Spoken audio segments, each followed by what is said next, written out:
Catherine Destivelle has been climbing since she was a schoolgirl. Now she's 28 and one of the best rock climbers in the world.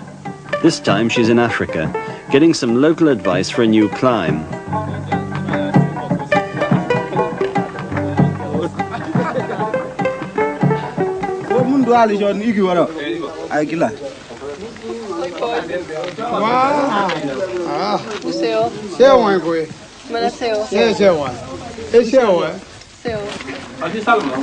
Il demande si toutefois vous n'avez pas grimpé. J'ai un petit peu grimpé ce matin. She's a freestyle climber, one who climbs solo and without ropes. Et ça vous sert à quoi ces cordes là? Ça sert à attacher les animaux et en plus pour... These Dogon tribesmen can't believe that tomorrow she'll attempt to climb their steepest cliff without using any ropes. C'est des fibres de baobab.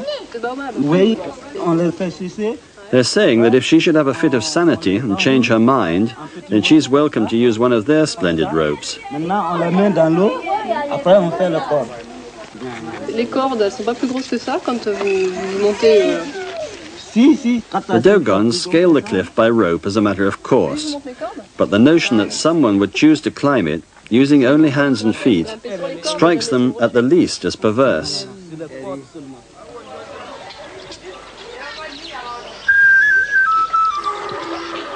This is the western edge of the Sahara.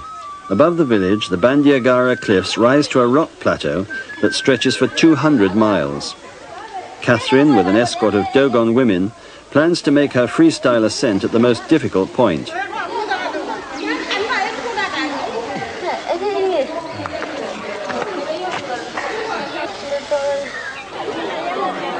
It's market day and promising to become a carnival.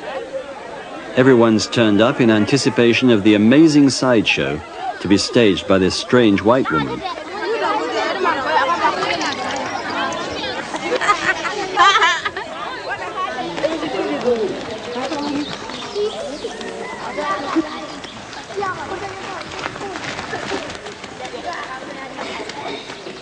The man in the saffron robe accompanying Catherine to her starting point is a witch doctor who's modernized. Under his robe, he's got a jazz trumpet. He's going to blow a magic cadenza or two to bless her on her way. Bon, maintenant, je vais te jouer ma trompette pour vous. Allons-y.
For the next 300 feet or so, Catherine's life will, quite literally, hang on the strength of her fingers and the sureness of her foothold. She uses no climbing aids of any kind, just a bag of chalk to dry the sweat on her palms and improve her grip on the rock.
She tried climbing with a team, but found she preferred going solo. She hates the idea of being roped to someone else. She gets nervous, she says, when she has to depend on others. Catherine began rock climbing in the forests of northern France when she was 14, and then graduated to the French and Italian Alps.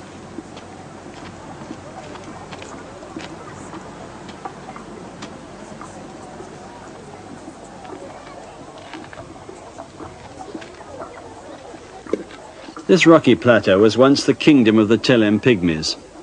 They scratched a precarious existence amongst the crags and crevasses. They chose this perilous high life to escape their aggressive and bigger neighbours.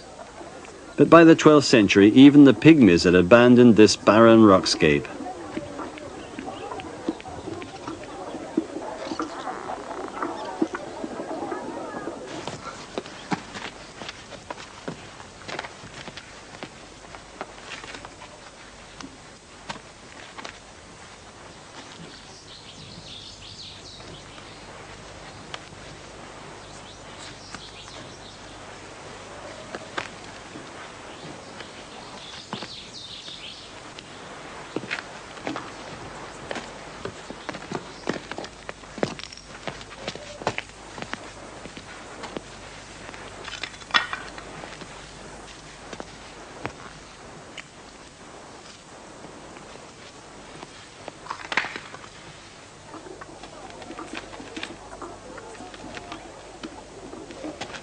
Catherine is rated one of the fastest freestyle climbers in the world, men included. She's won speed climbing contests all over Europe, and now the lure of a new challenge in West Africa and a small inducement from a filmmaker has brought her to this rock face on the Bandiagara cliffs.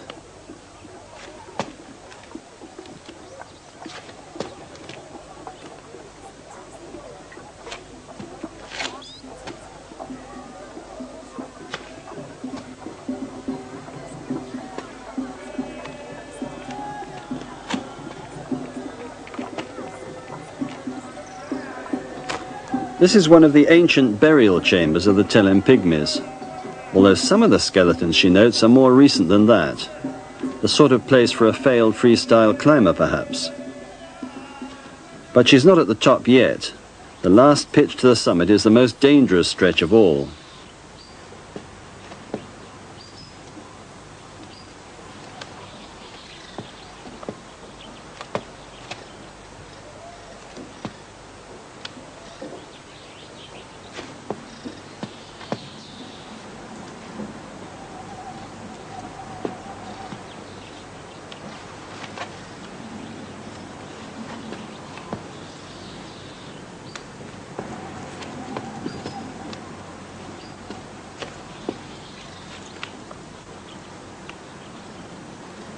Back at ground level, the celebration party has already started.